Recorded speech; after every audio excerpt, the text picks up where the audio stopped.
Hello and welcome back to J&J Mondays on a Sunday special edition. I say special because number one, I didn't really plan this episode to happen.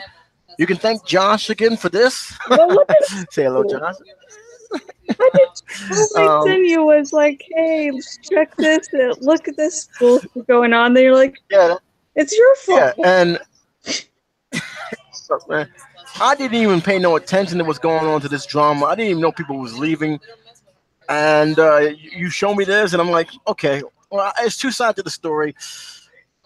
And then I saw the videos of some of the former contributors, and then I saw that statement, and then I said, nah, we have to talk about it because business wise, this is a very serious topic. Entertainment wise, it is a very serious topic, but it also showed a lesson that I want to talk about. And Brad, and how you doing, Brian? Refner, I hope you're doing great. I'm still alive. That's great. I know this is not your subject because you don't know anything about Channel Awesome, but business wise, political wise, and both wise, and I put them both hand in hand because they do go hand in hand. This is a serious subject, and because of the severity of what's going on with the former producers, current producers, and the response they gave and the aftermath of that response, this is something I simply cannot ignore. But it also shows the state of so-called community websites that have come and gone, and why journalism needs to grow up and need to, do an about face and really think about what they want to do in the future. Now, for our audience here, I'm going to say right now, as a person who's a member of Matic Expression, I'm going to be as biased as possible because guess what? After reading some of the stuff I've read, I'm going to be honest with you. There's blame from both sides.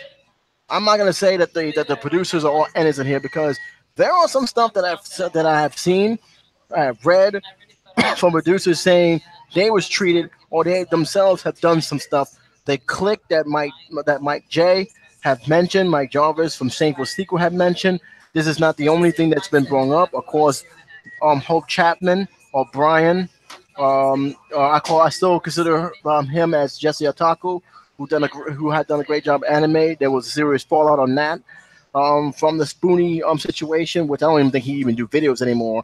Through the huge backlash that's led here, pretty much is the grim reminder of why you don't want to be blind by the glamour and by the fan service that we sometimes be do because again, you don't know who these people are when the camera is off. You only know about their persona. You don't know what goes on behind the scene. And this is a terrible, awful reminder of that.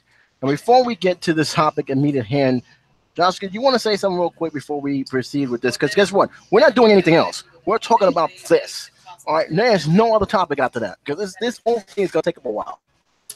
Yeah. I I heard about some of the shit that went on at Channel Awesome around the time I was already growing a little distance with the site with Lord Cat's videos. At least I think one that was a two-parter, and I had stopped watching anyone from Channel Awesome just for a little bit, just as I gathered my thoughts, and so I slowly started watching Nostalgia Critic again on YouTube every now and again, if it was a movie that seemed to sort of interest me. And then this bullshit came down, and it's like, I knew bad shit was already going down at Channel Awesome. I just was really unaware at the severity. I mean, I was just a fan. I was not, someone working or someone that knew any of the producers on a personal level. Okay. Here's the thing. I can say this because I'm be very straight up. I haven't been on Channel Awesome in 2 years.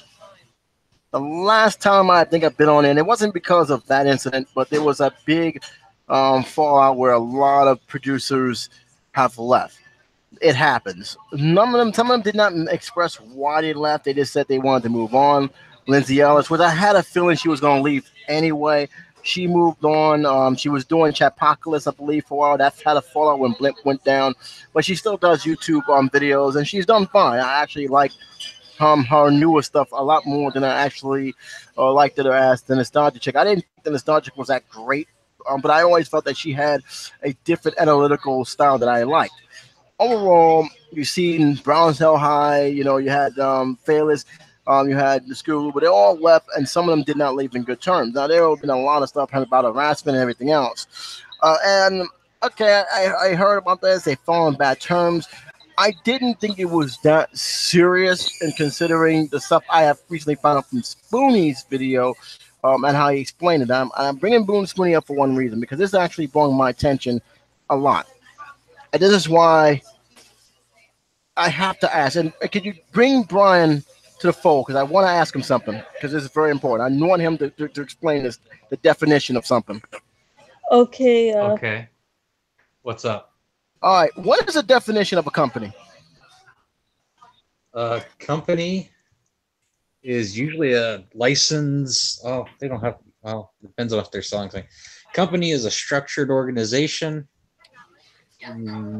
Usually they have a plan or a product that they're going to sell, whether it's themselves or an actual product. I don't know. There's usually multiple pieces to it. It's usually not a one-man organization. I mean, I don't really know how to describe it else. And Okay, it's an organization that's set up to sell something. You're doing great. Now, here's a question: can you call yourself a company if you don't pay your employees? No, unless it's a family company. Okay, you don't then. have to pay family. All right, this ain't the family now. I'm talking about people who actually you claim work for your company. Can you actually say that's a company if you don't pay them a salary? No, you would be violating a number of laws anyways. But yeah, no. Okay, this is where my beef starts with. Okay, automatically in all folds. When Spoonie left after Bowley Free, he did I think it's still on his Spoonie experiment. He made a commentary explaining the situation. It was honest, it was genuine. Still doesn't excuse his behavior, but anyway, at least he had the guts to own up for his behavior, and I respect him for that. There's a whole lot of stuff that happened afterwards, but that's not why I'm here. This is not about Spoonie. It's about what he have said on that documentary. In his documentary, he said that he was never paid by that guy with the glasses, now known as Channel Awesome. Now I'm saying, interesting. They say they was given, exposure. That's how that works. They didn't pay for anything. They did 3 films. He did 3 films, including the brawls, and they wasn't even paid for that. They was paid for a hotel stay, the visit for a whole week, and everything else. And I find that also kind of interesting, because as you all know, filming sometimes don't take 8 hours. It take 14 or 16 hours to a day to complete. So they got no revenue. They not got any kind of money, no incentives from the videos that was being sold. So my question is, if this is a company and you're working for this boss, wouldn't you think they should have been paying you? And if they are not paying you, can you say that you actually was working for someone who by law didn't even give you a W-2 form to fill out so that way you can get paid? Well, if you never agreed to a payment, that company could label him as an intern, an unpaid intern, or just a volunteer. Like I'm a volunteer for a corporation or a company or organization right now. But if he didn't ask up front what his job title was and all that, like a normal job, and fill out all the normal paperwork you fill out when you start a job, they might just try to call it him an unpaid intern. Okay, that's the only thing I can think of. That's fair enough. But here's my beef. When they say they're firing people or doing it, I'm like, well, how you gonna fire me? I never worked for you. You never gave me a paycheck. Right. All right. Yeah. And that's my problem here. I mean, I'm looking at everything here, and I'm hearing most of the complaints. I'm saying, okay, that's a legitimate complaint. But my just feeling on this is, if you wasn't getting paid, and you knew you wasn't getting paid, they cannot just say that you're working for them and do whatever they want. No, there's a difference between you being paid by the company. Okay, the stuff you're doing is for the company. They have rights to that because you're working for the company, and being an independent producer. Right. And the only thing you're doing is actually using their site for exposure. And if that's the agreement, then so be it.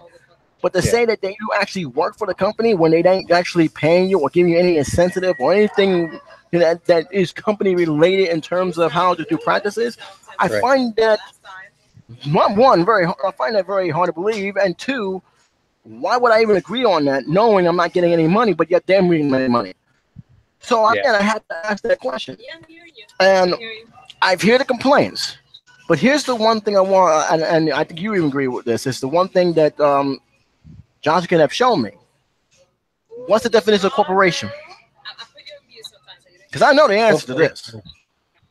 Like a corporation is a structured organization, much larger. Usually it's got subgroups. It can even have sub-companies to it, but usually you have a chain of command, a much more structured chain of command, and usually you have a board of directors. Kind of keeps anybody from one person from really controlling anything completely, but also means the CEO can be voted out, or even the owner can be voted out of it at any time. And you know why? And you want to know why? Not, what is that? Do you want to know why? Yes, we want to know why we're at the edge of our beds. Corporation, unless it's a private, like a family-owned corporation, a corporation, you're not the sole owner. You have stakeholders. These guys have a piece of the company, right? Right. Sometimes they have more than the actual person that is running it. If they felt that person is becoming a liability and is coming at great damage to the company, they can actually say you got to go because you're becoming not an asset but a liability, and you're hurting our brand. They can do that, right? If they got enough votes. It's not just one person, basically, ruling the whole entire thing. It's not an owner. If he's the principal owner, it's not considered. It's a company, not a corporation. Correct. There's a whole lot more layers to it. I'm not getting into business management in this video. Yeah. But there was something that John had brought up to me and said that this is why I feel that some of the complaints, you got to know this. When they say Channel Awesome is a corporation, no, they're not. Right? Right. Anybody who is relying on, Indiegogo to fund their projects is not a corporation. Because that's not how corporation works. Period. And I'll get to that situation later and why. Because that Indiegogo was just a whole what the fuck. Well, we will get to that because I'm breaking it down in pieces. But this is one of the main things I have very strong beef with, because from the once when he said that, I said, okay, if they technically not paying you and all they're doing is exposure, and I have no problem with that. It's considered a hosting site. They're not the only one. Matic Expression is one of them. It's a community, video hosting site, and that's fine. I'm not looking to get paid for it. I put my videos up there whenever I get a chance, and that's cool. I have no problem with that. The same thing with the Agony Booth. The same thing with a lot of other sites that's similar to this. We come to recognize, okay, this is not a get-rich-quick thing. Okay, that's fine. And I think this was the mistake that a lot of producers have done, is they went in here believing that the great exposure will make them lots of money, and it will basically will put them to that next pedestal. And I will admit, for a while, it was actually working. But here's the thing that was actually the key thing to it. And I think you and I, Josh, will agree, because you was actually once a part of that community as well. What was the main platform for those contributors? Platforms of Blip.tv. What is it? Blip.tv. Okay. How many people actually make that jump to go to Blimp TV to watch videos? No, really no one that I've talked to. You only saw the videos when they were embedded somewhere else. Exactly, and it was designed that way, and it worked for a while until Disney bought them out, and basically Disney shut them down. So now guess where all these videos going to? YouTube. Do I really need to go to that guy with the glasses / Channel Awesome to watch a video on YouTube when I can actually just search on them on YouTube? Sure you do.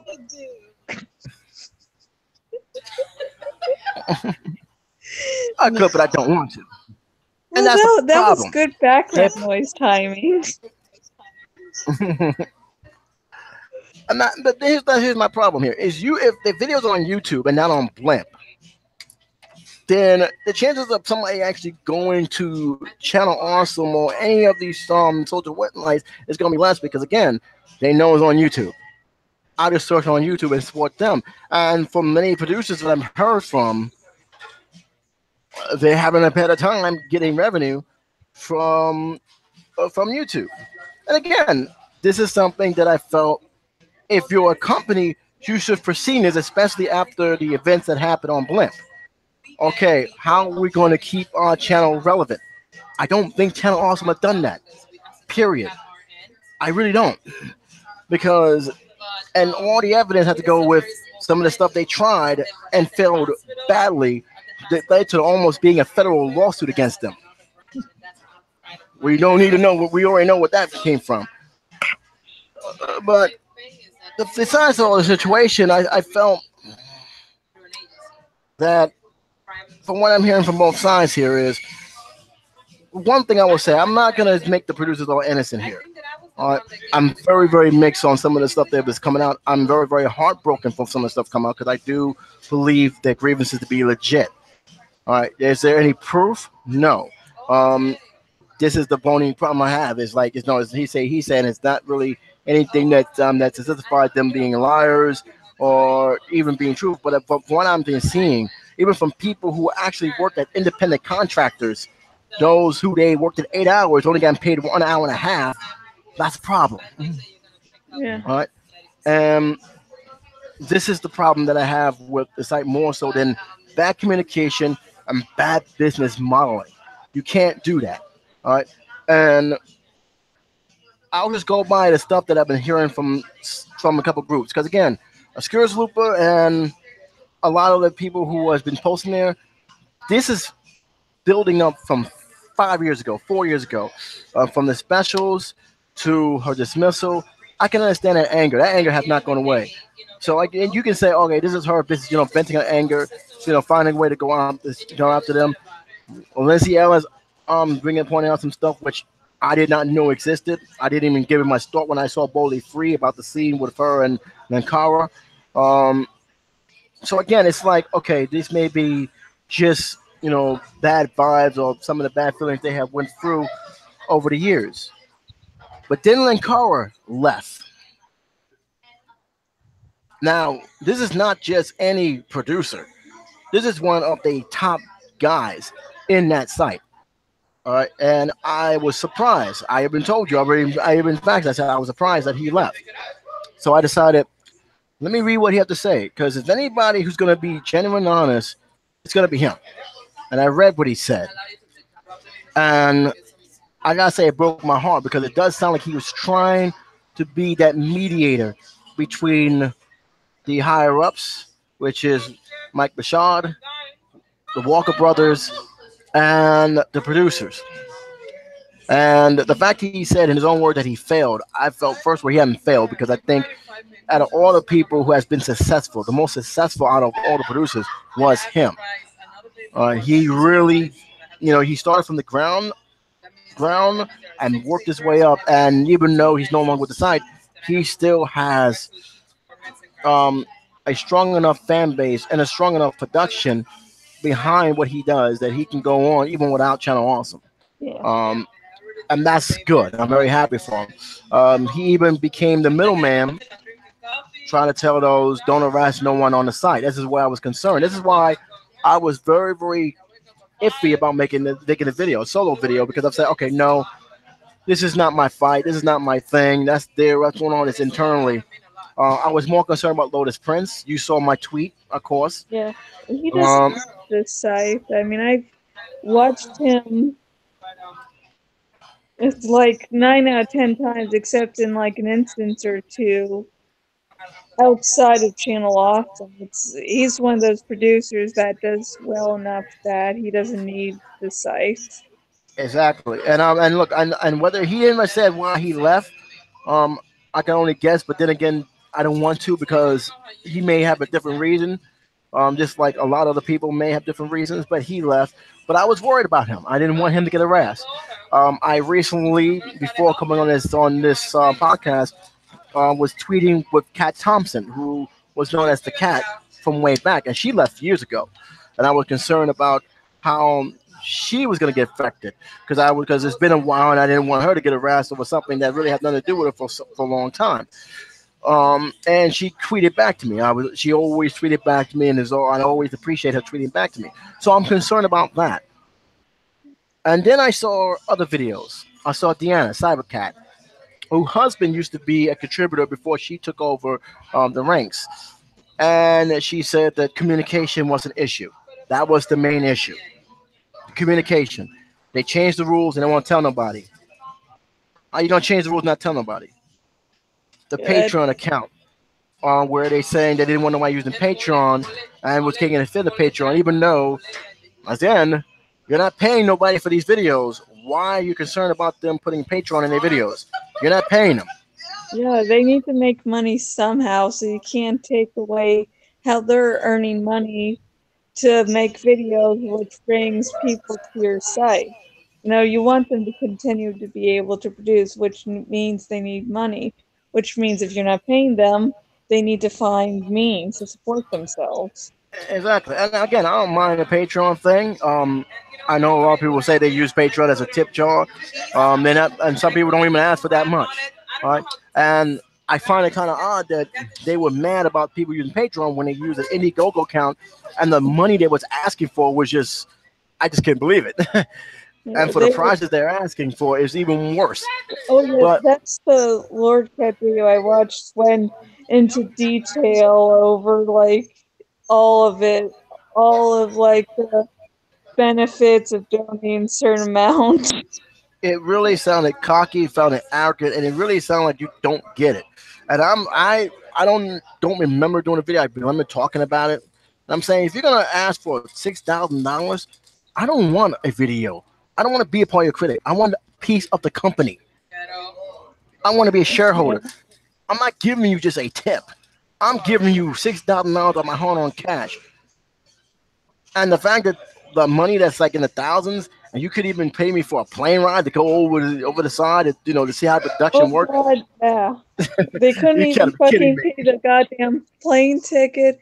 I think the person was responsible for getting their own, place to stay while they were over.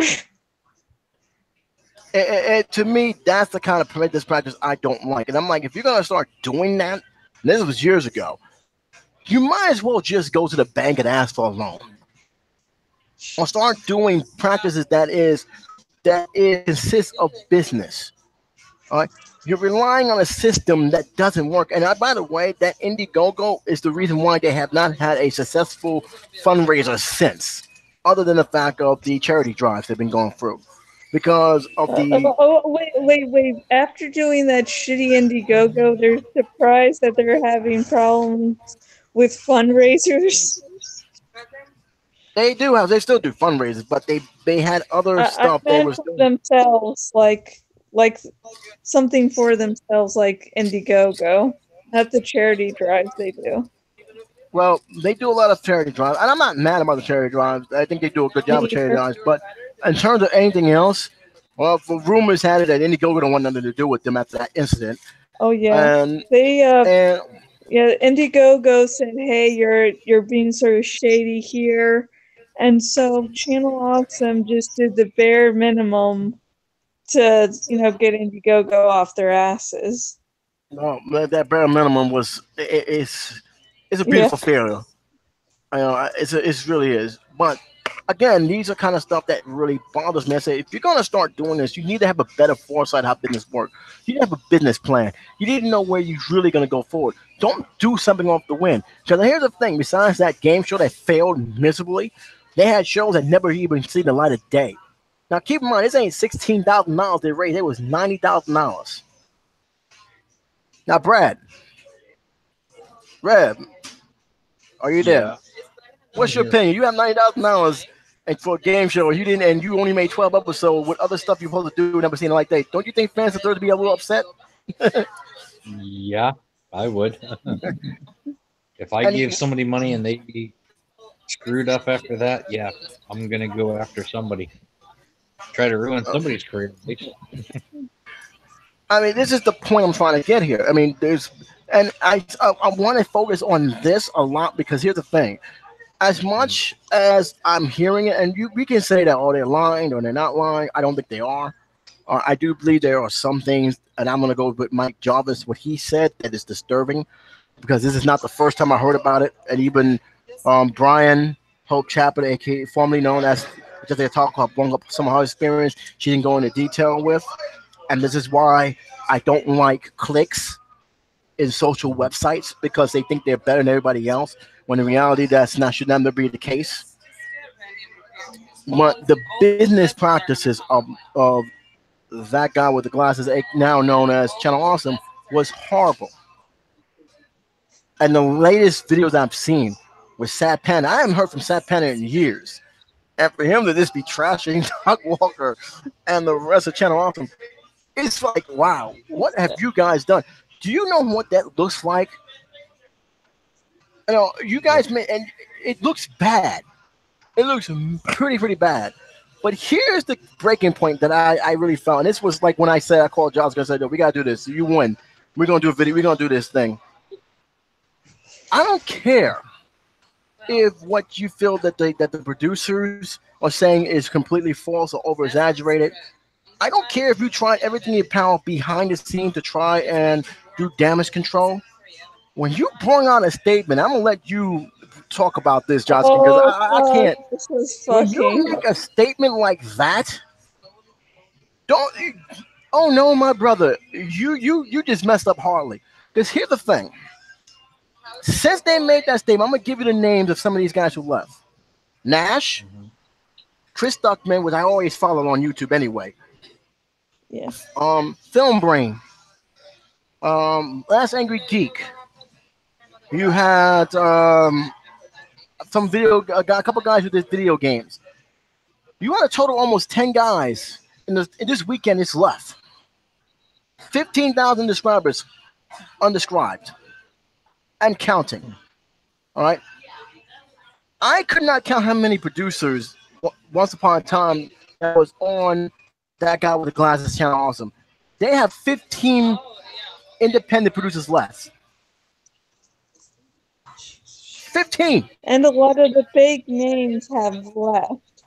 So it's really the small people at this point, it seems like, except for Brad Jones, the cinema snob. I know he's still Brad Jones there is still there. Yeah. Brad Jones is still there. Maven, surprisingly, because she was one of the team chicks, she's actually still there. And I actually like Maven stuff. Lou Gary is still there. You have, I think, Spin at the Stage is still there. And Angry Joe, which I watch on YouTube anyway, and I even go to his website, is still there. But think about this. You had more contributors there. You lost a lot of very powerful contributors. Tana Shadow, Chris Duckman, which really, to me, is a big blow. Because Chris Duckman was the real true internet reviewer that has actually blew up and became vastly popular, both in Rotten Tomatoes, YouTube, etc. My point is, when you make a statement that says, you know what, Josh, do the honors and explain what they said on the thing, and you tell me, so that way Brad can understand. You don't do a statement like this. I don't care if you think they were absolutely wrong. You never do a statement like this. Josh, can go ahead. Okay, so mind you, this 69-page document had come out where former contributors were listing all their vast grievances with the site. And so, you know, they did their work of showing why they're disappointed with the practices of the site. And Channel Awesome comes out with a statement that sums up to, "We're sorry you felt that way." Yeah, it goes also on as saying that we had to get rid of some of the stakeholders. I find that hilarious. Um, and get some few troublemakers that was causing a lot of problems in the site. But here's the problem with the whole, right there, that whole statement. Just after that, I read that, I said, yeah, we got to talk about this because first of all, you sorry that felt that way. It's not an apology. Okay, you're not even addressing the issue that was causing the situation. You said you're going to deal with it, but if this is going back 10 years or how long, that means you haven't dealt with it. And only now, because a lot of people are starting to say some stuff about it, have you realized, okay, we need to talk about this. Two, stakeholders. What exactly does that mean? Because again, I want to stress this. They're not a corporation. They Well, never they been a don't. corporation. Who owns I stake? don't know And what two, they you just mean don't. by stakeholders. I don't know if I've heard any mention of actual stakeholders. They hold their stakes while they stand. What do you say? Okay, say it again, Brian. They hold their stakes while they stand there. Oh man, to see why I'm having a problem with this is that your business practices from to me. I know people was mad that they didn't make any comments, but after reading that, I think you was better off not saying anything at all. Yeah, that's yeah. I'm That being was honest. that. Of yeah, you can't tell someone's a fool unless they speak. And so Channel Awesome was an asshole, but they didn't notice how much of a fool he was until it was like, I don't think you can see my And hand motions. the thing about what I'm saying is, you did a lot of things that really showed how petty you are in terms of the situation. One, you're saying that you didn't like the feedback coming into it. Guess what? You got a lot of bitter producers out there. Did you expect them to be positive? You thought they was going to say nice, rosy things? There were even some who was been. Diana was actually respectful in her video, but she made it very clear why she left. She didn't feel she was getting communicated. She didn't feel that the guys in Channel Austin was actually respectful towards her in terms of getting the information and the rules that was changed. No one was talking. That's a big issue. All right. And she was generous. You're telling me that you fired Shield. He left. You're telling me that one of the most pride and probably a great example of someone working from the ground up to make his own independent production like Lincur. You're telling me you fired him because from what I read, he left. And you guys did the one thing I never thought possible. You erased him from your whole entire web. The Yeah, very moment. like You don't think fans are going to say nothing about that? back in the day when a producer left, there was some notice on the site about it. They didn't just erase everything. It's to me, there is a problem. Okay, you can't tell me that every last person who walked in this, who have left your site this bitter, are all lying. You can't tell me that. You can say that some of them are, just overreacting and basically fighting a bit on stuff that's not important, and I agree with that because I've read some of the stuff, and some of the stuff I read is irrelevant to the whole entire situation. But you cannot tell me that every video that I saw, Mars Girl, Sad Panda, Tom the Shadow, Renegade Cut, all these guys, some of them didn't even bother making any notes, but there's a whole lot of them that did. You can't tell me all of them are just basically lying about the same thing, and that is your business policies. You spend people sign a clause where in case they get injured, that you're not at fault, even though you 40 people out there doing a film, knowing that injuries could happen. I mean, you're serious? Yeah. And look, to be fair, I also put that on the producers as well because look, I'm not signing anything that you're telling me I'm gonna be shooting something that maybe possible would be injured, possible cause me injury. I'm not gonna sign that. Right? But if you guys Yeah, choose they're not getting paid. They're Yeah, not getting exactly. paid. They're not going to try to sign some fucking thing that excuses you of shit. Yeah, and listen, I understand what Margot said in her stream when she was reading out the apology letters, not so apology letter. I understand that at that time they didn't know what they were doing. They didn't know that they just wanted to get exposure. It was a great thing. They was being one of the community, but there's a fun line of doing something for the community and this being used. All right, and to me, the responsibility in terms of that, I have to give some of it to the producers. You already knew the first time this was happening. You didn't before you sign it. You gotta make sure that everything is in order this time. All right, did you learn? Did you give me a bottle? Did you got the bottled water and food for us to eat? Is safety precautions going to be done? That actually have to be. It has to be on both sides. I do believe the producers should have done that. Hey, you guys did 3 films together. All right, 3 films together. So it's not like you guys didn't know what you was getting into the first time, unless you guys really thought they was actually making improvements and didn't happen. Um, as for the again, a lot of the grievance does come on those movies. Bully Flea, look, I like the Bully Flea. I'm not gonna sit there and say I didn't. I did not know about the scene about the sexual assault with Lacey Ellis and Lankara until it was Yeah, brought to light. yeah, I saw a little clip of that, and it's like, oh, that was.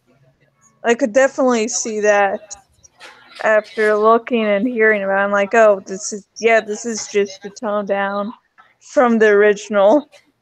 Yeah, Still and giving the whole thing of the original scene anyways, so as long as you knew what was going on, it's didn't seem to be too much different at all from what was originally planned. I think your truck went past.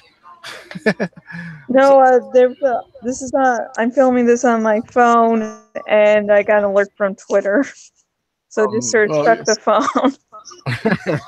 That's a nice. I thought that was a truck just went past. That's that's We're nice. in a room. I hope no truck passes by. And anywho, I'm not gonna go crazy with that because again, from what I understand, they did revise it. Is it kind of weird that Doug would actually put that in a film like that for Well, comedy? he Yeah, I also- do. But I mean, I've seen worse in other films that was even serious, that was uncomfortable. I just thought she was being assimilated. It just turned out that the noise that she made was more, Sexual. yeah, than what I expected. So that's why I didn't really pay no mind to it. Um, the Mars Girl situation, how she's talking about the specials, people getting injuries, including neck injuries, which it's serious injuries. Neck injuries don't play games with. You can get paralyzed for life, even die from that. But again, I have to stress this. All right, when you ask me to do some certain scenes that require me to do physical work, I'm not getting paid for it, and you want me to sign a waiver saying that Channel is not responsible. I'm not signing that contract. All right, I'm not. Brian, will you sign? Will you sign something like that? Nope. Okay, then that's my whole. Anything like Okay, I'm being real honest here. I'm not trying to knock them for signing it, but here's the thing: the ball is in your hands. I can't put everything on Channel Awesome here. The ball's in your hands. You know you're not getting paid. Like, you know you're doing a film. You got an automatic link because there are actors who actually got seriously injured on filming. All right, Star Wars. Harrison Ford, 67 years old, going on 70, broke his back on The Force Awakenings. All right, injuries do happen. Death, sadly, does happen. Shooting a film is more dangerous than what people think. That's why we see a lot of CGI these days. It ain't just because they want to, cheapen the experience. It's because they understand that filming back in the 80s were a lot more dangerous than you can. That's why I appreciate some of the films in the 80s a lot more now, because the guys who did some of those films, they didn't do stuntmans. Most of them actually did their own stunts, and they ended up paying for it big time. So, in terms of those specials, yeah, I understand it's messed up. It's shady that they got them to sign that contract, saying they're not responsible if in case they get hurt. But at the same time, you signed the contract. correct. I can't knock Channel Awesome for that. It's one thing if they force you, put a gun in your head, but nobody's putting a gun in your head. You signed that contract. All right? I understand the frustration of the scripts. I understand people are upset about the. I think you froze there, Josh. Here, hi. Oh, no, there you go. Sorry, I just stayed really still. I thought you froze. You used to, and then you move quickly. my point being is that before you do anything else, you need to ask questions. All right? Because all the bitterness that is going on, yes, Doug may not be a great director like Sam Panda said. He may have changed the script over time. He may have wanted you to do something that is not of your character, but is Doug's character, as I kept hearing saying. At the same time, it is Doug's movie. I can't. Those that happens. Worse directors have done even worse to get what they want in terms of their filmmaking. All right. So what Doug has done is no different than most of the directors I've heard. Right? There are some who got away with it. There are others not so much that cost their careers. But in any case here, again, before you get in that studio set, which is really wasn't a set, you need to know what you're getting into. You need to know. You don't sign away your life. That's what I'm trying to say here. You don't do that. If you know what you're getting into and you sign that contract, you have to share some of that responsibility as well. Josh, you may disagree with me. Reb, you may disagree with me. I'm going to let you have your say. Go ahead, Josh, and then Reb. Okay, how about Reb No, first? Yes, please. Okay. go ahead. Okay, I definitely agree about the if I'm getting paid, I do rank missions, and someone says, "Hey, I like this, but can you rewrite this entire scene for me?" I will, and I have done that in the past because I'm getting paid.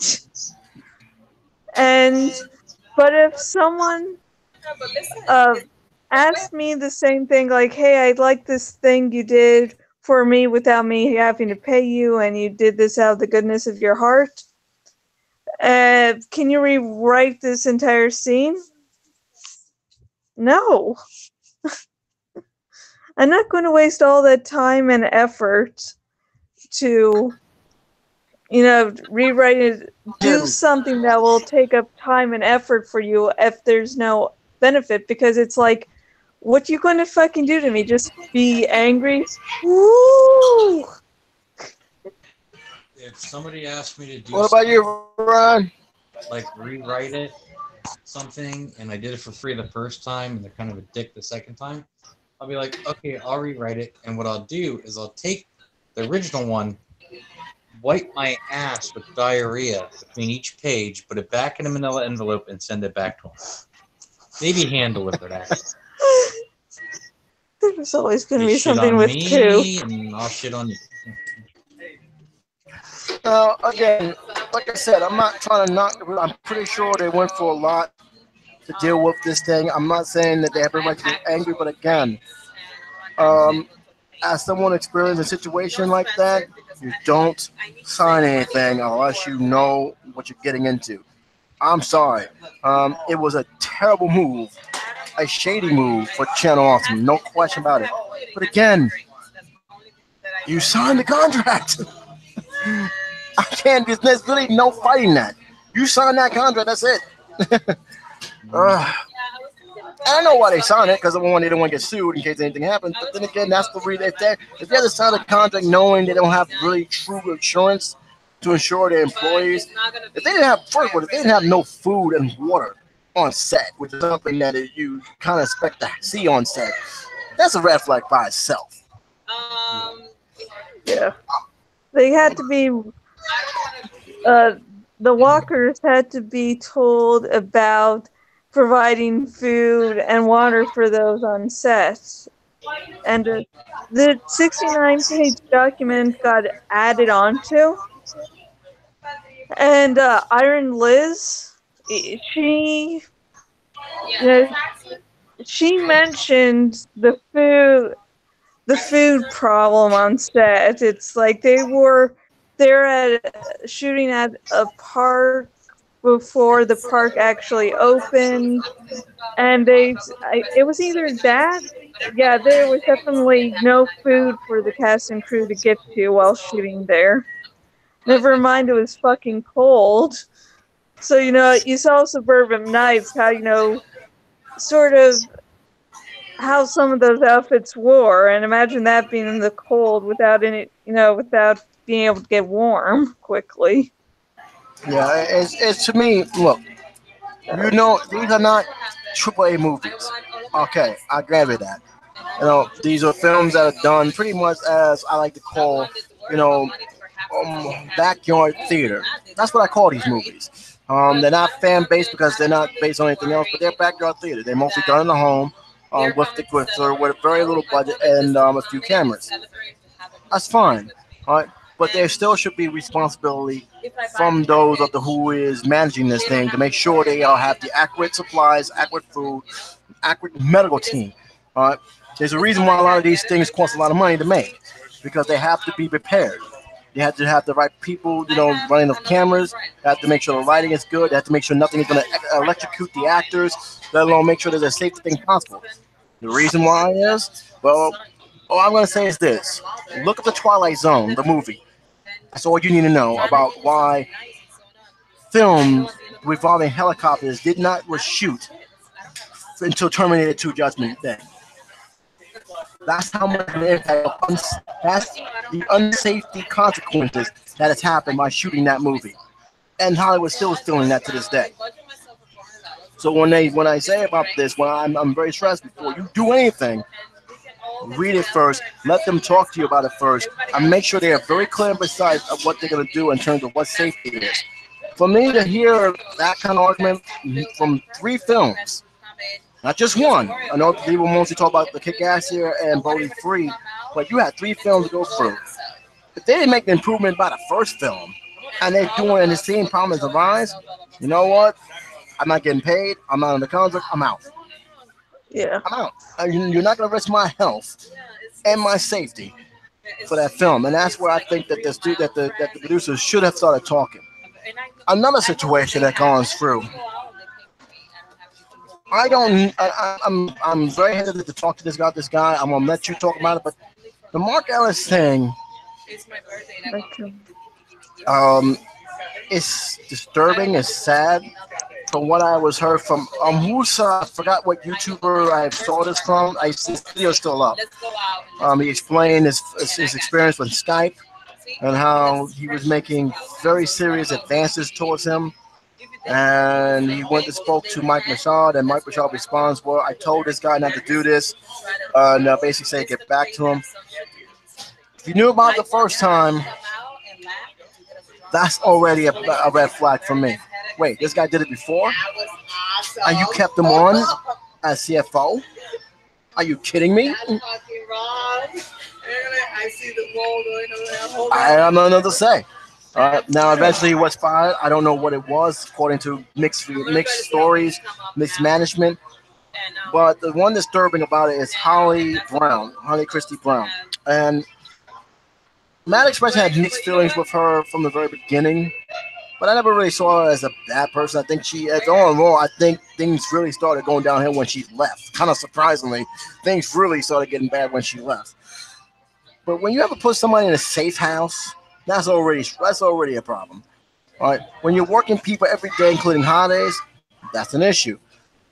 When she had to go for surgery, and then she comes back, and because she didn't agree with some of the policies you have, you fired her, and they try to have her.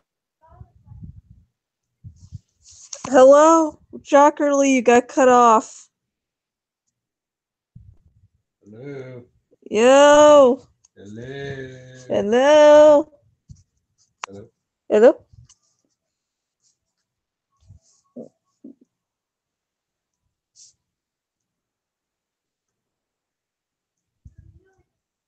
Doctor, seems we have Sign a lost a host. contract, work Jockerly? some years. Okay, we're getting bits and pieces of him. I can't hear you, dude. Hello? This isn't going to work. When we finally get him back, we'll bring it up. It's like it's still connected. No, it's on his end.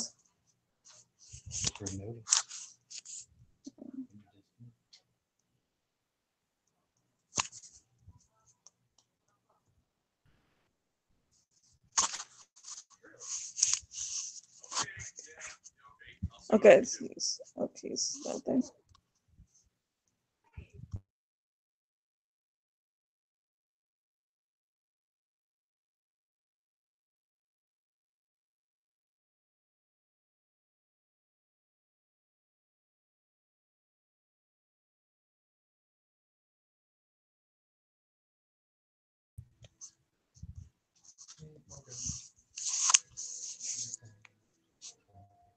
Okay, he's.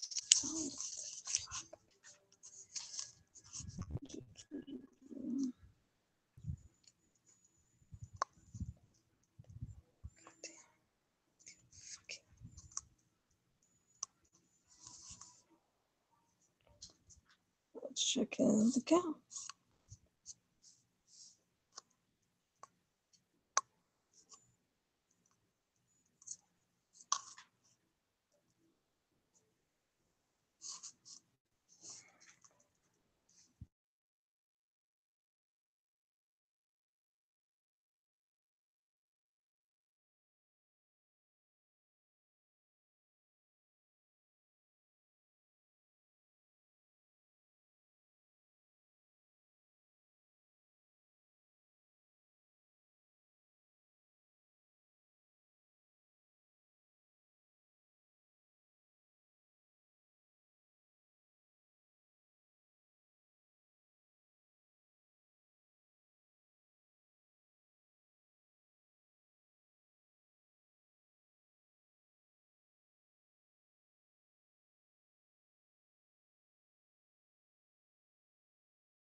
Hello?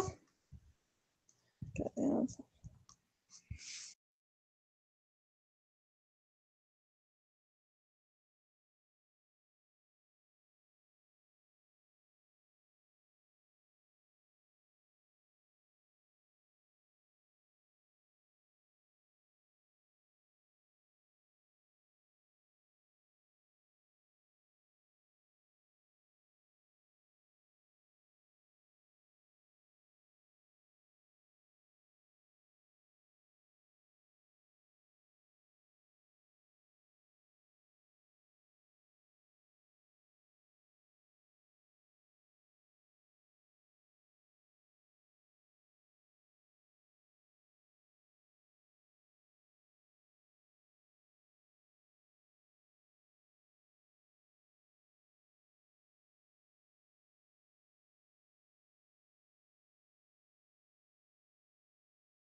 All right,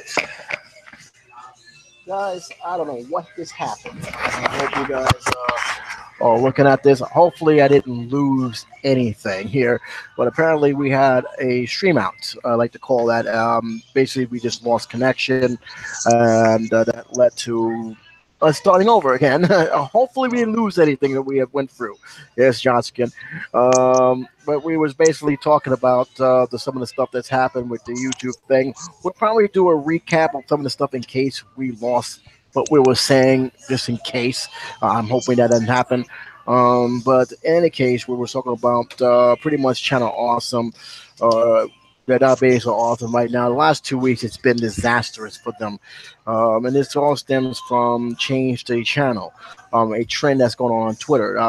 This has led to a lot of very unhappy producers basically not voicing their displeasure and bad experience with management, more so than a lot of the producers themselves. Some of them have been long time contributors to the site, who have recently left.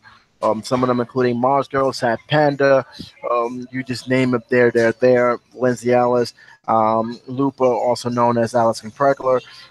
We had a big fallout. Lotus Prince, who also think he still does contribute with Manic Expression. You had Renegade Cut. You had a lot of people. That sci-fi guy, Browse Hell High. Recently, they have lost Chris Duckman, Film Brain. A lot of contributors have left over this backlash, which made it a whole lot worse with their statement, which basically, there's no other way to put it, irresponsible, basically heartless, basically pointing the blame back on the producers, where a lot of stuff they have done, including their business practices, have been very, very high. Me and Josh again was on the verge of talking about the anniversary specials, which I'm very mixed on. She's also the same way, because again, as much as I can really point the shady practice they have been doing, some of the stuff responsibility has to be going to the producers, because again, as I explain here, you are responsible for making sure that yourself as a person is getting into the right environment. Although it was, Noble saying you wanted to get exposure and, you thought this was good as a community, you got to remember that there are some things you got to ask yourself. You're not getting paid, and the risk of injuries is very high. You might want to rethink of doing anything before you make sure, especially when there's not just one special event, but two other ones to follow. You want to make sure that that the safety precautions are being taken. And anytime, I don't care who it is, anytime when a contract states that you have to throw away the rights to hold somebody liable for their lack of staff and lack of medical stuff that's supposed to be on site. Anytime where there's no food in the premises, you may want to rethink about actually doing something like that, especially when you're not getting paid for it. Because guess what? All that liability is going to be held on you, and you cannot even afford the medical bills that may come after that. Again, there was reports of injuries on the area, and that alone, to me, brings a red flag, especially if they didn't do anything to improve it from the last time. Josh, I was going to say, Josh, what do you have to say about that before you was trying to get in contact with me from the phone that just wouldn't get through? No, we actually got onto Mike Ellis. Yes. Before fucking decided to say nope. Like the phone, like the hangout was so disgusted that's like nope, guys, no. That's what. But what's your feeling about what's going on, Mike Ellis, in this situation? How they handle that? Because I see again, I don't know much about him except for what I've been hearing about the papers. And I said this before, even offline, kind of unfair to put him in the fire when honestly he's been the most quietest one throughout this whole entire drama, and I can't say I blame him. The I, I I'm glad he's quiet. That he hasn't, talked. He's quiet, especially at this moment, because when a story about him that you can tell is he made one of the women he made advances towards feel so insecure, so in danger, that she's put into a safe house. The fuck? This is like a plot of a movie you hear. Like a B movie you hear about, and you just slap it off like, haha, that could never happen in real life. But the thing was about this, if that was such a dangerous situation, which, again, I don't know how true that safe house is. Where were the police on all this? I mean, Rev, do you think they would have called the police on this? Probably.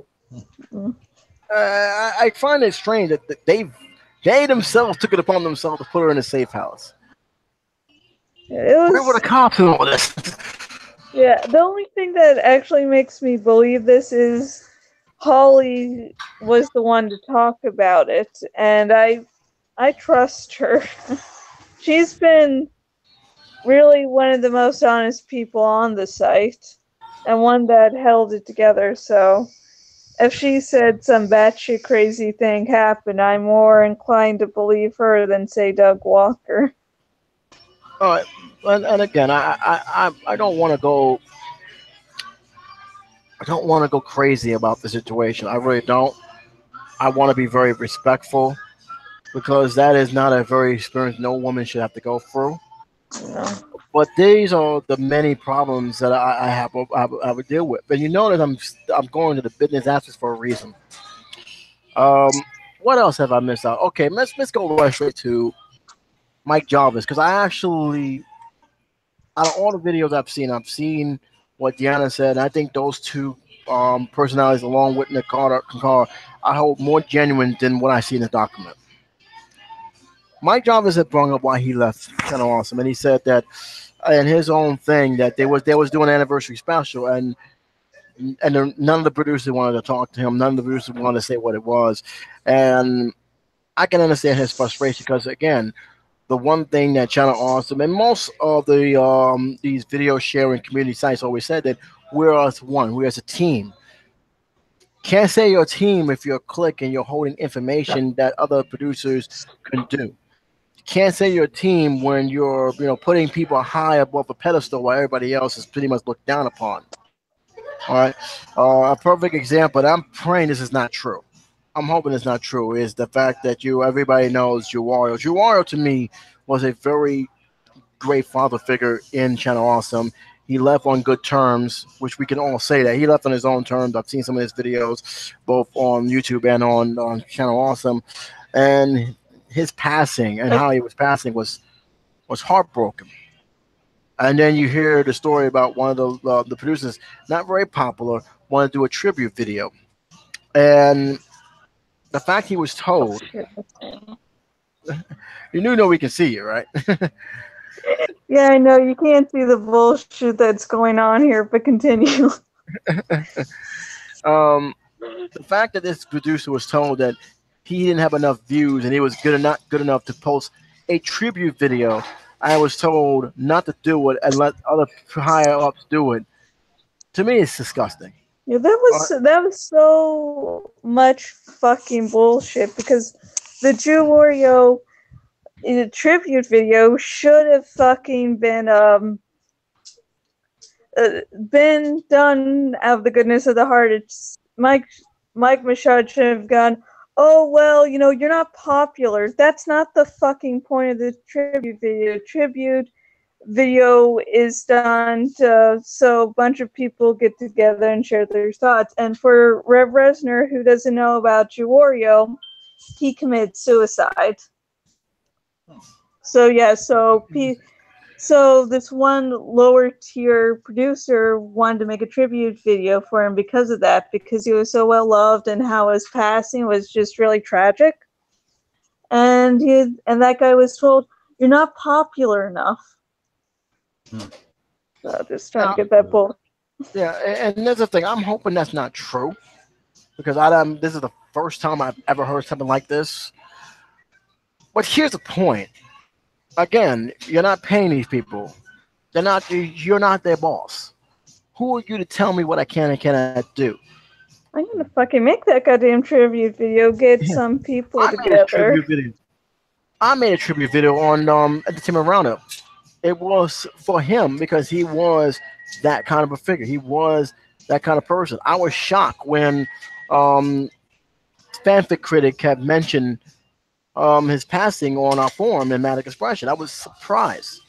I couldn't believe what I was reading, and I said, "Now this can't be. This got to be some sick joke." And then I read up, and I was kind of shocked. I was beyond that, and I did a tribute video. It wasn't long. It was right to the point, dedicated to him. It's still up right now.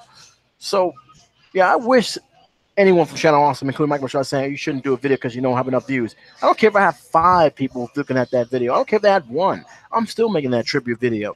All right, and this is where I have a big problem. This is why, in many ways, I'm mixed. And I'm just going to get right straight to the point here about why.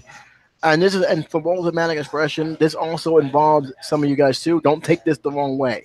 All right. I'm not saying that admins are like this. That's not what I'm saying. All right. This is why you don't get in bed with people you love on the internet or pretty much in any time or form of entertainment, because it can end badly. And this is like prime example of this. All right. Keep in mind, I like some of the videos. Hey, I like Dog Walker's work. All right. But I don't know him as a person. Not on an everyday basis. All right. I got to always remind myself, this is a character on a screen that I'm watching on my computer. All right. I don't know what goes on behind the scenes. I don't know what Gosling is behind the scenes. We talk. We're good friends. She knows who I am. We talk. We're good friends. But other than top of that, when the lights are off, we don't know what struggles we went through. We don't know what's going on behind the camera. We don't know the nonsense that goes on. Hell, even Double Toasted, love those guys. They'll tell you there's a lot of stuff goes on behind the scenes you don't know about. There is a reason why Spill don't exist anymore.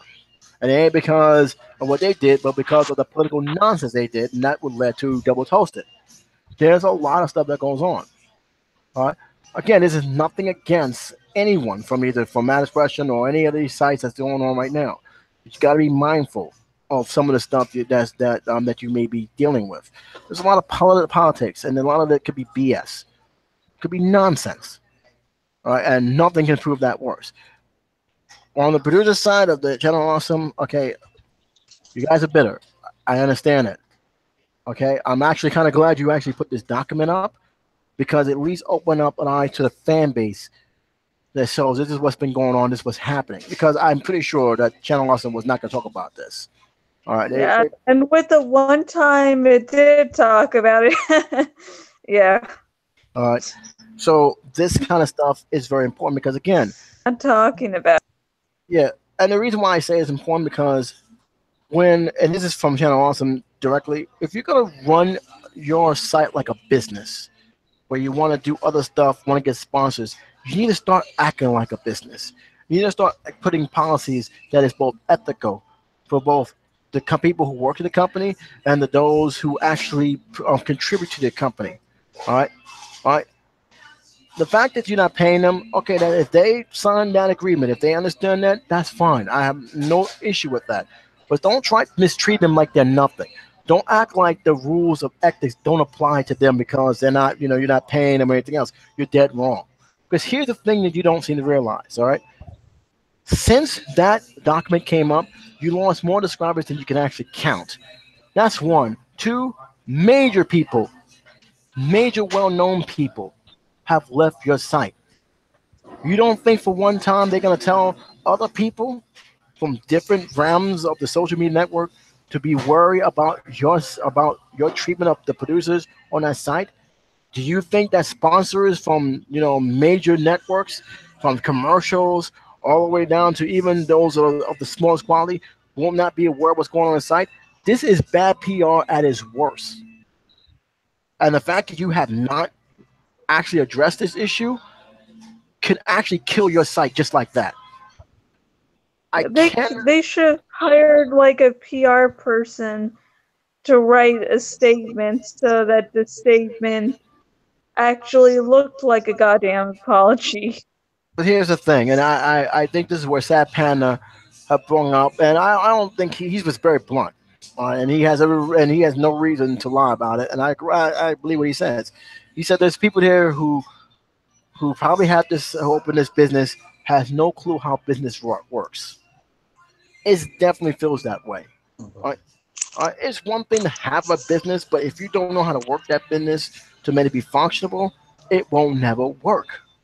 I took business administration, business accounting. I have done historical information on business accounting, but most importantly, business law and business management. And one of my professors says here is the worst thing a business can do is lose sight of what made them famous in the first place. Another thing that what business can do is not grow and develop and learn from the mistakes so that way they won't repeat it. Channel Awesome have not learned from their mistakes. All right. The Indiegogo was a prime example of that. All right. That's why when I said if you're gonna you have if you want somebody to donate $6,000, it ain't no longer a donation to me. I want to be an investor. Well, that $6,000 is, that most people don't run around carrying $6,000 in their pockets. Oh, Reb, you probably carry $6,000, do you? Reb, you Say it there? again? You carry $6,000 in your pocket. What did you say, Chuckerly? Can you? Hello? You carry $6,000. Hello? I'm right here. You can hear me.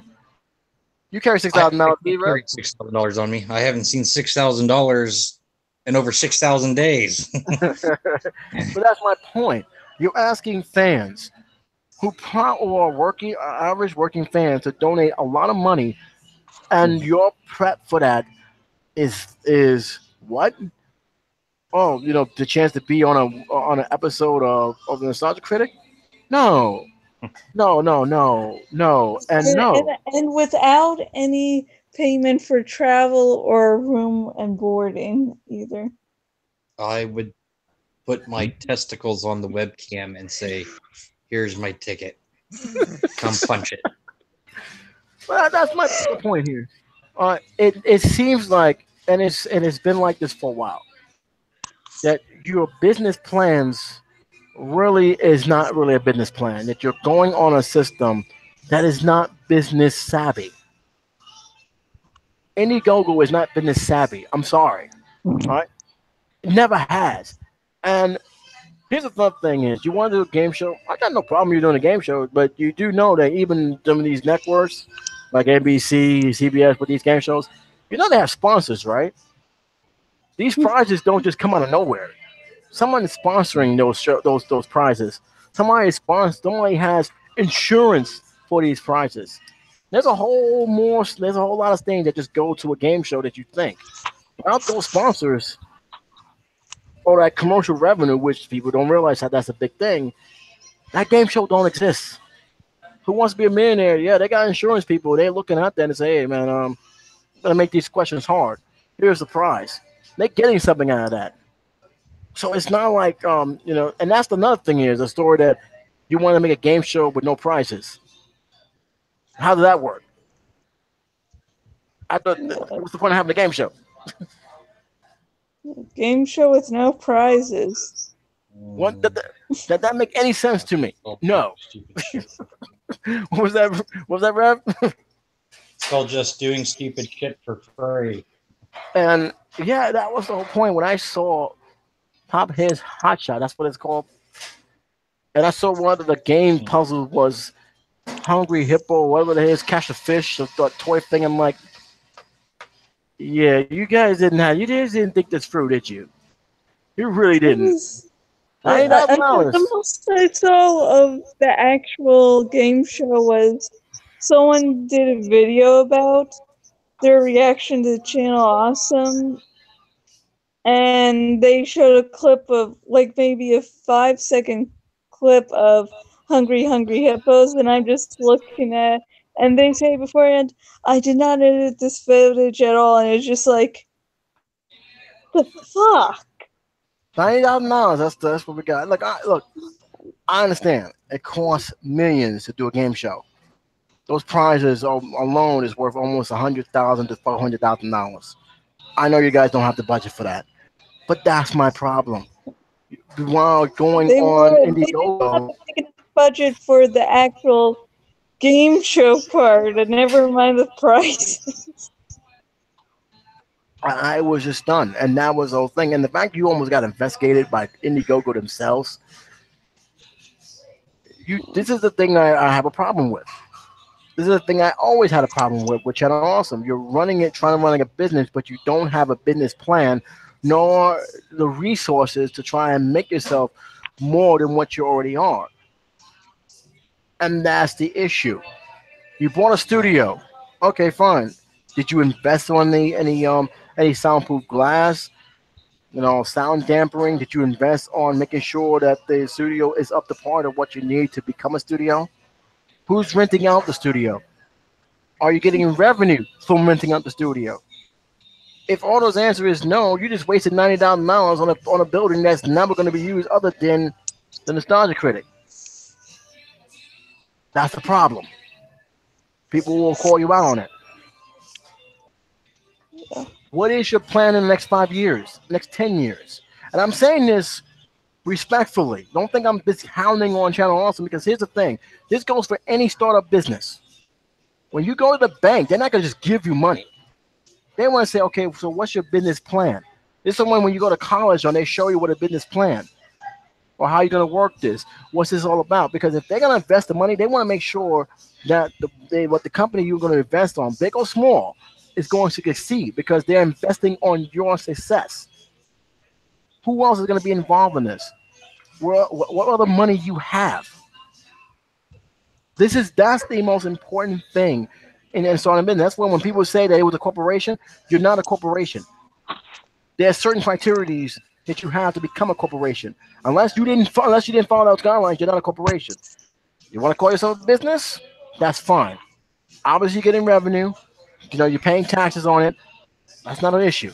Like I said, Madness Gresham, James Walsh, that's a business. He is getting revenue. You have to file taxes on it. It's a business. There's a difference between business and a corporation. And those are the things that people need to understand. That's why I dismiss some of the stuff that was said in a abbreviated version of what it is. All right. Another thing I want to dismiss is he didn't tell nobody that he was killing off the Nostalgia Critic when he did Boldly Free. Now, I understand why the producers was upset about that, because their meal ticket, and I say that respectfully, nothing against the producers on this, that he killed off the character and the good portion of people who go to that site that's because of Nostalgia Critic. I understand that. But here's the thing. That's his character, or at least the one he's acting out.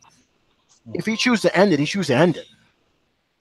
But I agree that he has a right to end the character, but he should have been more.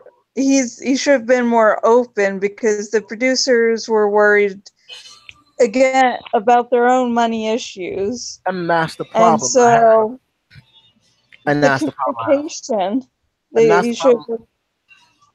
I understand what he's saying. I understand it, but here's the problem. All right, when you don't have control of a site that you're on, it doesn't matter. It's irrelevant. All right. That's the point. That's the whole problem. If your sole income is relying on someone else's success, that's an issue by itself. I'm being realistic. I know it sounds cold, but to me, that was the red flag right there, and that was something that Spoonie had said earlier, that he's killing off the Nostalgia Critic, which is something that is a bold move. he knew that, but what it meant. It meant that a possibility that a good chunk of people will, either stay or a good chunk of people will go, and that was pretty much happened. Now, Hello? granted, I understand why people would be frustrated and upset, and the producers would be frustrated and upset, especially the small ones. I understand that. I also understand that that would be, in my own opinion, be a great opportunity for the producers to also step up. And okay, this is the opportunity now to really shine and do your thing while Doug was doing something new. Now the videos that I've seen about him being because it didn't work out, being forced to to kill off demo reel, which I didn't think was bad. I didn't really think it was bad at all. I understand why he would want to do it. And to me personally, Nostalgia Critic now is pretty much Demo Reel 2.0 because some of the stuff he was supposedly wanted to do with Demo Reel, he's actually doing with the Nostalgia Critic. But I felt like, okay, he's killing off his character, no one else's. All right, it's not like Channel Awesome, aka that guy with the glasses back then, was going to go away. He was just doing something different. He actually went on he made a video statement explaining why he felt that way, and I said, okay, this could be interesting. Let's see what he does. Another thing I want to bring up, and I want to hear your opinion, and also you, Brian, is the clicks. Oh God. Mike Jarvis said something I didn't like, and it was regardless to what he said. Not that something he said he did wrong. I'm saying he did. I'm glad he brought this up. I get mad when I hear these stories.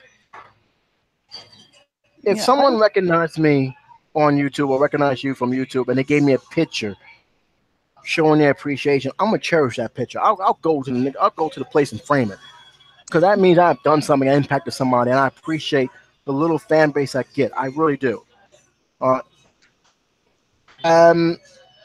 It bothers me that when a fan gave a picture to somebody, only to have that person throw it away angers me. I wish he would have told me who that was, so I would not follow him anymore. If that was the case, I was following him or her. Your fan base is what makes you who you are. All right. You wouldn't have the popularity if it wasn't for the subscribers who clicked on YouTube on a daily basis or watch you on that guy or Channel Awesome or Mad Expression. At least show the respect and dignity of, if that person gave you a gift, I don't care how, it could look like pencil scrabble for all I care. Treasure that. Don't disrespect it. Don't disrespect a fan like that. Because to me, I'm hoping that fan didn't see it. That would have been brokenhearted. That's a sign of I'm too big for this. And to me, that's the thing. Keep in mind, your fans got you there. And the same fans that you just hurt could actually bring you back down as well. Yeah. I'm going to let you speak about that and you, Brian. But to me, that was the one thing that really disgusted me, that he himself witnessed in his own eyes. Yeah, I don't know. It sucks. It's messed up. Yeah, what if someone was like, this? What if for some odd reason you got your own fan base and a fan did something for you? How insane would it be for you just to throw that shit away? It'd be pretty messed up. I think it's pretty fucked up. Give him the phone.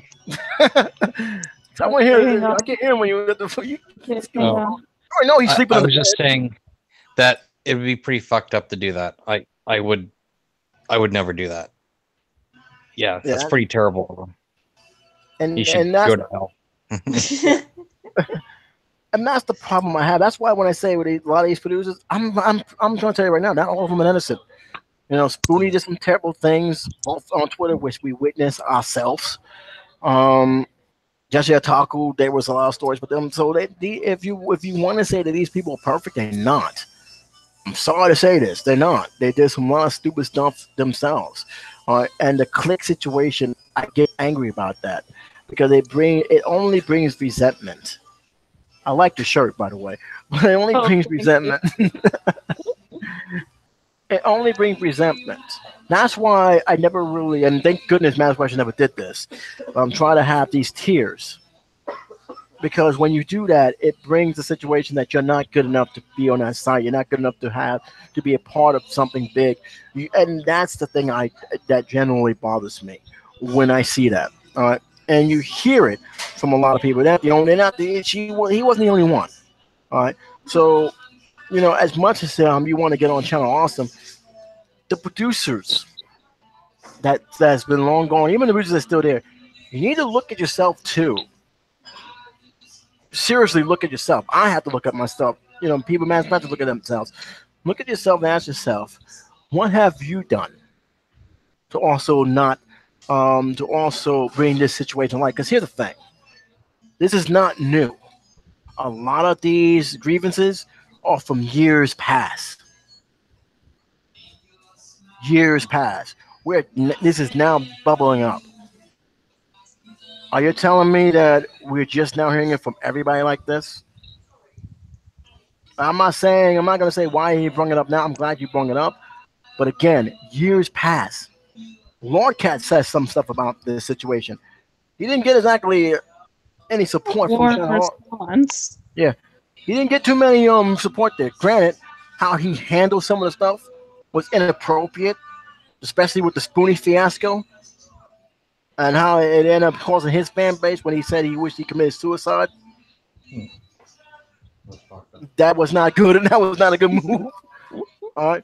They're beyond fucked up. Yeah. So you don't ever say that. I don't care how angry you get with the guy. You never say it, especially when a guy who clearly have suffered from issues that Spoonie has admitted. All right. But these issues is not old. It's not new. I'm sorry. And to me, to hold them back because one, you want to keep your status on the site, you're just as guilty as Channel Awesome is. I gotta keep it real. Because half everybody would have came together and say, "Hey, look, guys, we understand it's your site, but what you're doing is not inappropriate. You don't have to make it public, but at least come together and say this is the situation." And it sounded like we came to that point after Bully Free that you guys did attempt it. You guys did try to make a move on it. And it was only after this 2-year renaissance that was going on that we're seeing all people moving back and forth that it's finally starting to happen. But again, this probably could have been prevented if people actually spoke up and say, "Hey, this is what's going on. This is not right." True. Yeah. Yeah, because I mean it's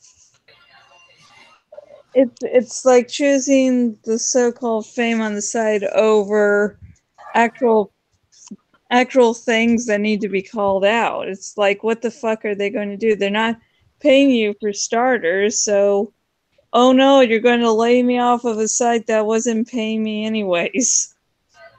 Exactly, and that's the whole thing. And to me, again, there's a whole lot of things that I think the producers want. I hope they learn from this.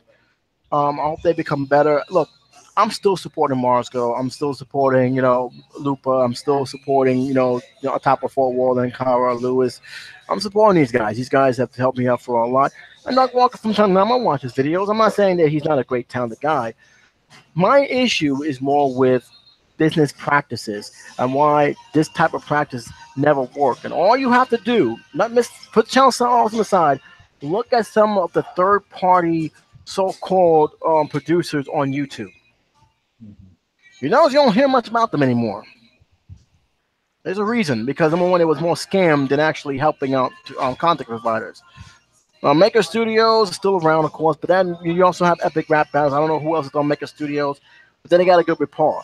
There were people like William Johnson when they wanted almost all his channels for whatever reason, and he's like, "Wait a minute, I'm the one producing all this stuff. What are you doing?" And so he quit. You had people who used to be part of third-party production studios such as Machinima, not with them anymore. There's a reason, because what they was asking for outweigh what they was doing on their own. Plus, it wasn't really giving them any kind of insurance that they would not get hit by copyright strikes by the same people. That's one of the reasons why the Fine Brothers, who did Kids React and Senior Citizen React and all sorts of other React videos, my people got on them, because it's like, you want us to join your studio as a third party, but we got to do all this and this and that, and you can't even guarantee us what are we getting in return? You're reaping all the profit while we're doing all the hard work. That doesn't make any sense. And the same goes with Channel Awesome. Channel Awesome, and I just say this: the days of hosting video sites is pretty much over. And your model has to reflect the change that has happened. I'm not saying the channel is going to go out of business. I'm pretty sure they will survive this if they're willing to change. But that's the whole question. You're willing to change. You have to be willing to change because, again, I don't care if it's not your fault. All these are all just simple allegations. You need to do a better job of management. It's very clear. All right. Now, is finding Mashad the answer? I don't know. All right. I honestly don't know. I understand he owes the IP address to the Nostalgia Critic. That's probably one of the main reasons why you can't get rid of him. You get rid of him, there goes the Nostalgia Critic. So unless Dark Walker's willing to part ways with that, I don't see him leaving anytime soon. Yeah, and he tried to go off on his own way, and he crawled back to the Nostalgia Critic. So. He didn't crawl back. I don't care to crawl back. I just think that the fan base still wanted the critic, and he gave them what they wanted. Not very pleased about it, but you know what? He's still doing what he's doing. I think he's done a good job at other stuff, but there's a lot of other stuff that they did terribly off. And I think if they want to be taken serious as a business, keyword here, business, they're gonna have to start doing policies that is business savvy. You can't run your business on donations from Indiegogo. That's not going to work. And right now, from what I understand, you can't go back to Indiegogo if you wanted to. You have to really think about where you want to go in the future and put to the play. Because here's the thing. Again, I went to your before doing this video here. I went to your site and see how many remaining producers are left, and it's small. You got a very, very small crowd. Right now, you're hanging on to a thread by that. If their intention is to get rid of all the producers and just make it be the Nostalgia Critic and Team Chicago, I have no problem with that. I honestly don't. It's your site. But you need to let your plans know. You need to let your producers know what your plan is so they can be better prepared for this.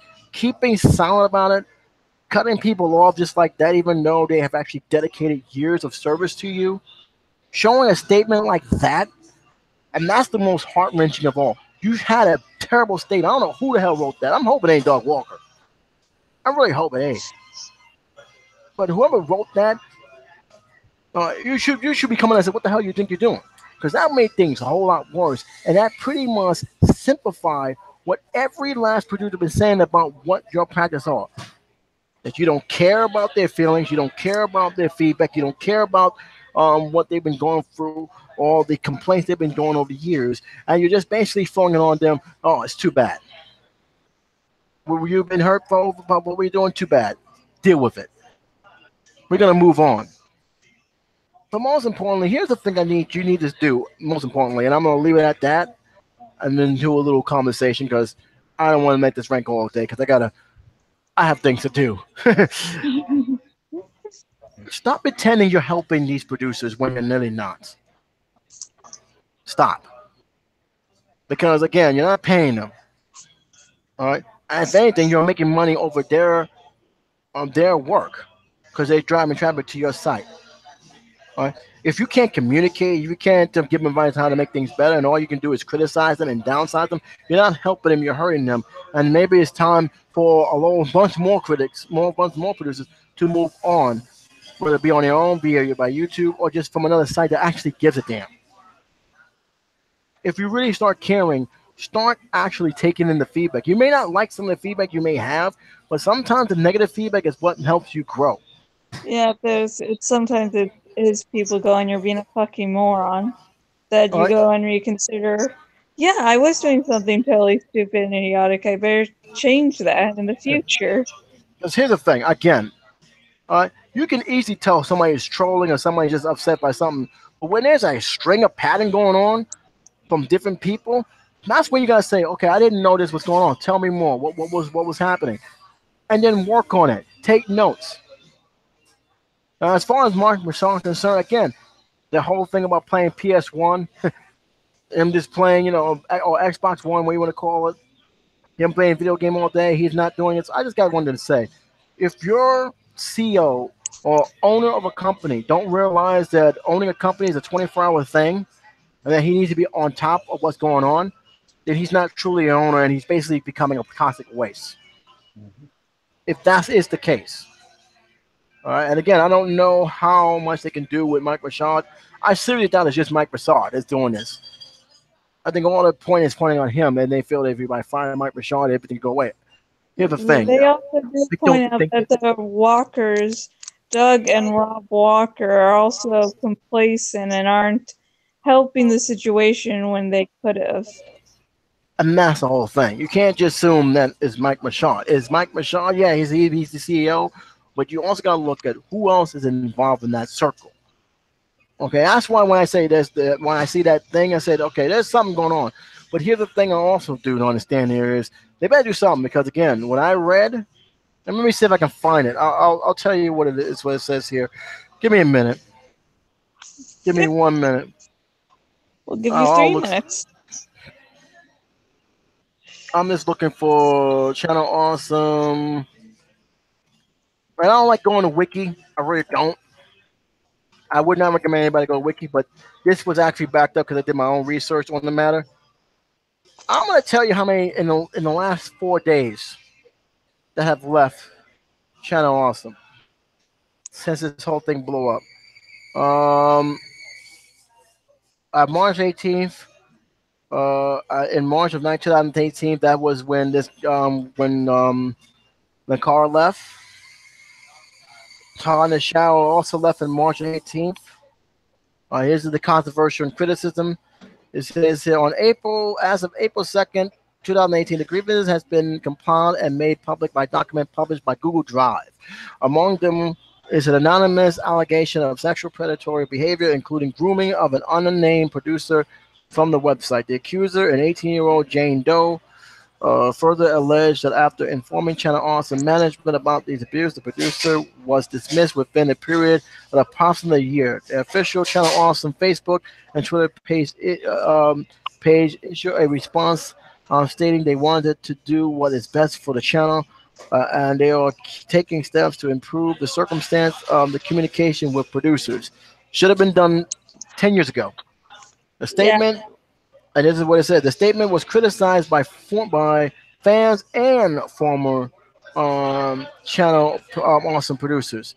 This led, as of I expect to this, shortly after the statement was produced, Matthew Buck, Chris Stuckman, Totally Gold Mac, he's known as Some Jerk with the Camera, Brian Hayes, Last Angry Geek, which I love, Dominic Smith, The Dome, D-O-M, I hope I'm saying it right, Heather McDonald, Canenia, Nash announced their departure from the website, with some citing the website's poor response to the controversy as being part of the deciding factor. They had a 10-year anniversary video plan that has now been canceled. Yep. And obviously the reason is because they don't have many people left on the site to do an anniversary, and I certainly doubt, after hearing everything that is that I've just knocked down, that they want to do an anniversary video after that. Yeah, after hearing that, oh yeah, I hear about these lovely, events that happened on set. If you join up with this anniversary video, you can join in the excitement too. Yeah, the backlash led to a drop of over 15,000 subscribers within days after the document was issued. So, yeah, they're not doing too good. And I don't know what the situation, because Doug Walker and Brad Jones, they're on, I know they're in some kind of convention right now. I don't know if they're going to answer any questions on that. Don't know if they're going to dodge it. But that's the problem. Okay? You're handling things poorly. You're not really ain't handling things at all, and yet you want to be taken serious as a major company. This is not how you do it. Look, you want to know why Red Letter Media is actually a good production site? because other than the fact it did the Star Wars retrospective, which was very very good, they didn't stop there. They actually kept growing. Same thing with other shows like Angry Joe, and I bring him up because he has his own show. Again, he has his own thing. You have other websites who didn't just stay stagnant; they grew and continue to grow. When one thing didn't work, okay, fine, we'll see what else we can do. You gotta start taking steps of doing that. All right. Um, the days of actual social networking in terms of these sites, including YouTube, died. When YouTube decided they didn't want that social website style anymore, and they started doing what they were doing, and I'm not very thrilled about it. That's when you should. That's would have been a red flag and say, okay, we need to go a different step. All right, and to me, you have to do that. All right, and the first thing you have to do is do some serious damage control. And being ignoring a situation like that is not gonna help at all. All right, this is serious. All right, you lost almost the entire producers on that site within the span of 24 or 48 hours. And more is leaving because I know this guy just left. Let me see. His video is surprisingly still there. Kind of surprised about that. Let me see here who just also left. Cause he just left. He just announced it on his Twitter account. What's his name? Rock album review. He left. All right, so that's not a good sign, guys. You don't have the rap crib anymore. You don't have a lot of your critics anymore. Again, I'm accounting. You have Blockbuster Buster. I actually adore his videos. Brad Jones, Maven, Tune These Days, Angry Joe, Bargain Boy, Battle Geek Plus, Gaming Wildfire, Lou Gary, You Mans, Massa X Stage, and that's it. That's it. How many did I just count it? 1, Alright. 2, 3, 4, 5, 6, 7, 8, 9, 10, 11, 12. 12. I'm not even including the Nostalgia Critic. 12. God. Now, if this was your plan, you succeeded. If you just want this to be just the Nostalgia Critic and that's it, I have no problem with that. But again, you need to let these producers know. You need to let these producers know what you're going to go to. You owe them that. You don't want you feel that you don't owe them because you don't not paying them, but you owe them at least that. All right. Yeah, owe them basic respect. Yeah, you gotta. All right. A massive thing that is key here. A lot of these producers love feeling disrespected. Like you didn't care. Now, granted, a lot of other stuff that I know, I'm putting it on the producer because there's a lot of stuff that click thing and not showing that respect towards even those who are not even on your site. That I've heard stories about when people introduce them to other people on other sites and you brush them off because they weren't on the site. That shows a bad image towards not just the site that you're supposed to be representing, but yourself. But at the same time, General Awesome, business practice got change. You guys have the last word. I'm going to hear what you have to say before we cut off. Okay, what's the last thing I want to say before I get cut off? Before we head on out. Enjoy this nice Sunday night. I don't know. It's still Sunny. daytime where you at. No, it's not daytime. It's Sunday night. this was like this whole thing on Channel Awesome. It shouldn't have happened. I mean, this shit had happened in the past, and they should have learned from their mistakes. And it's God fucking damn it. I mean, if I'm to sum up, they had all these opportunities to change.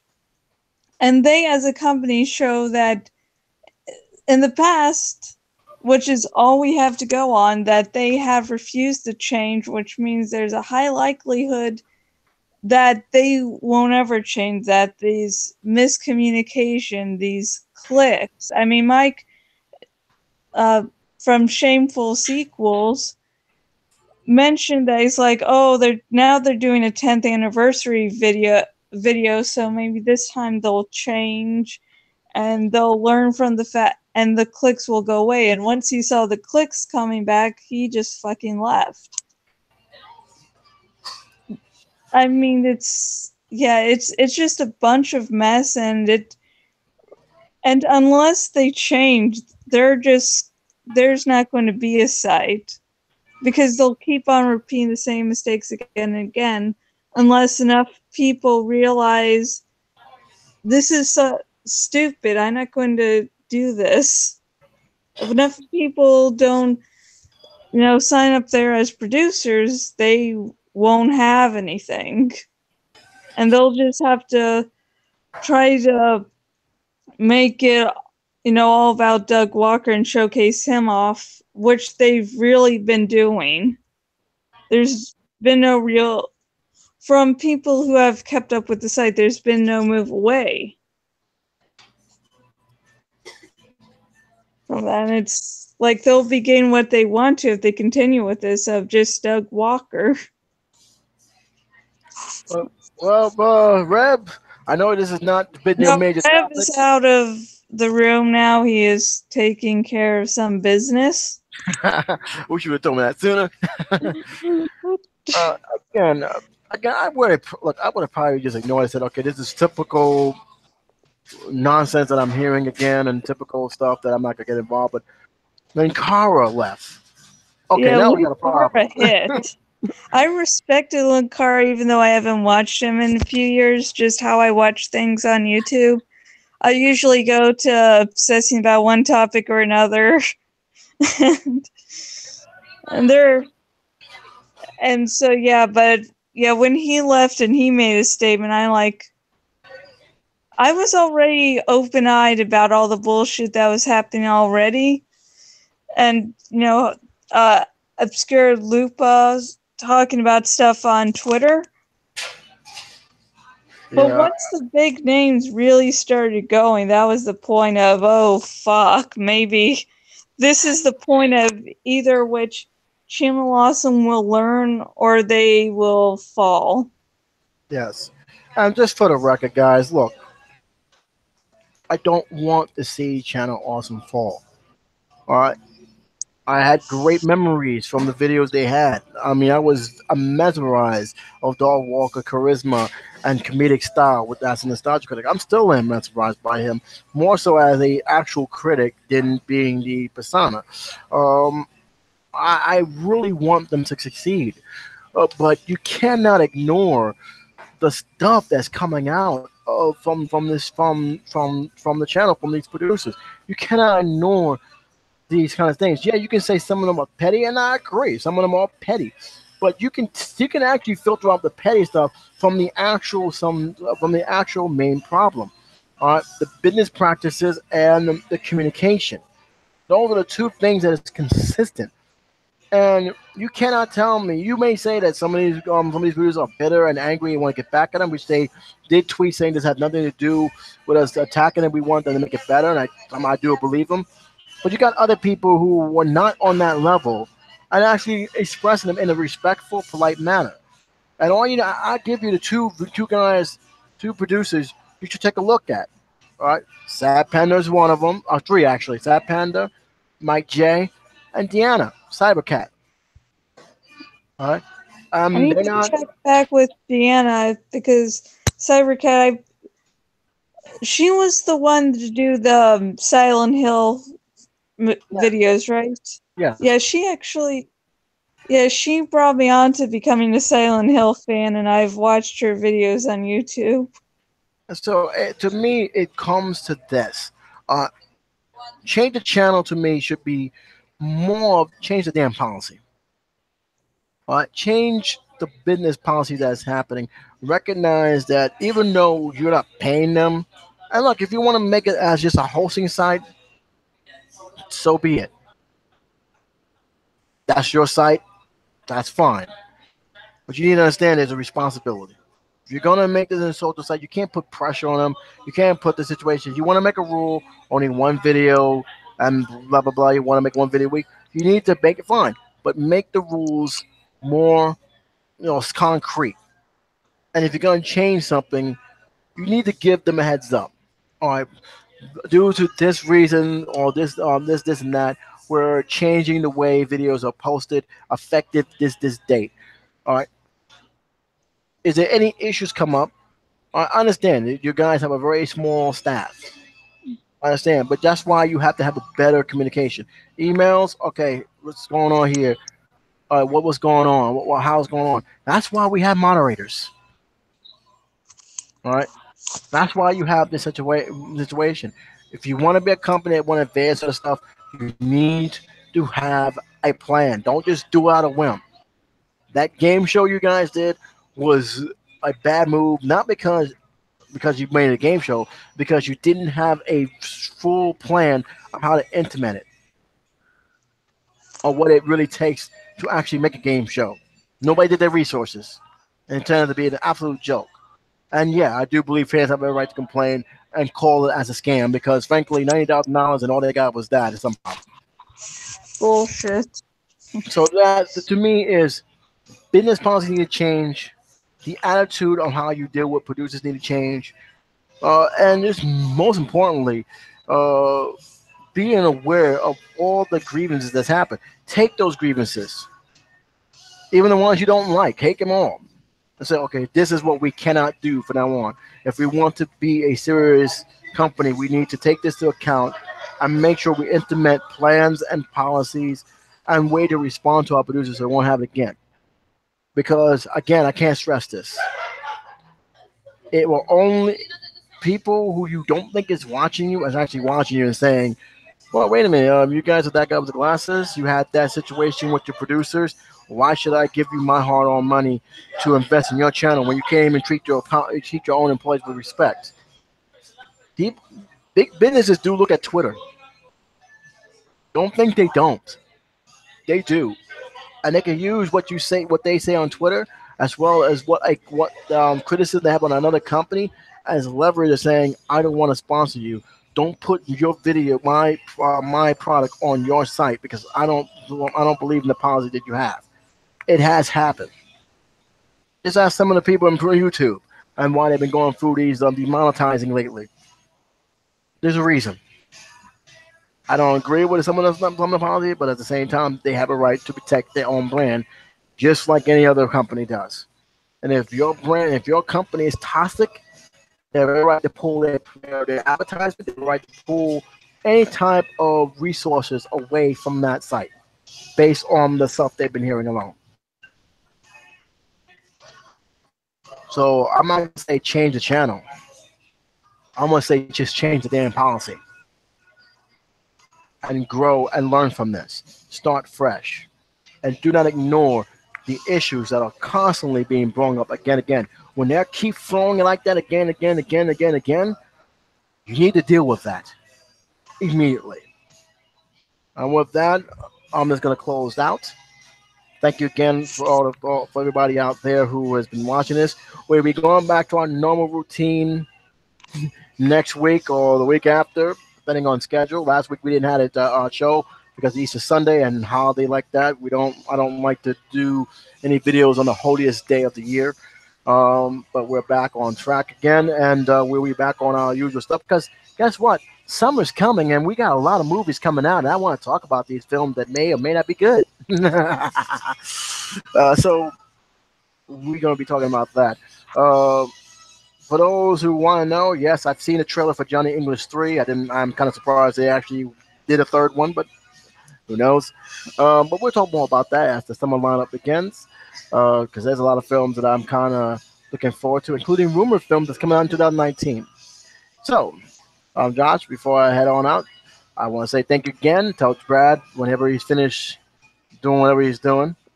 So thank you for joining us briefly. And until you guys next one, this is Jason saying take care, be safe. I'll talk to you soon. Bye-bye. Adios.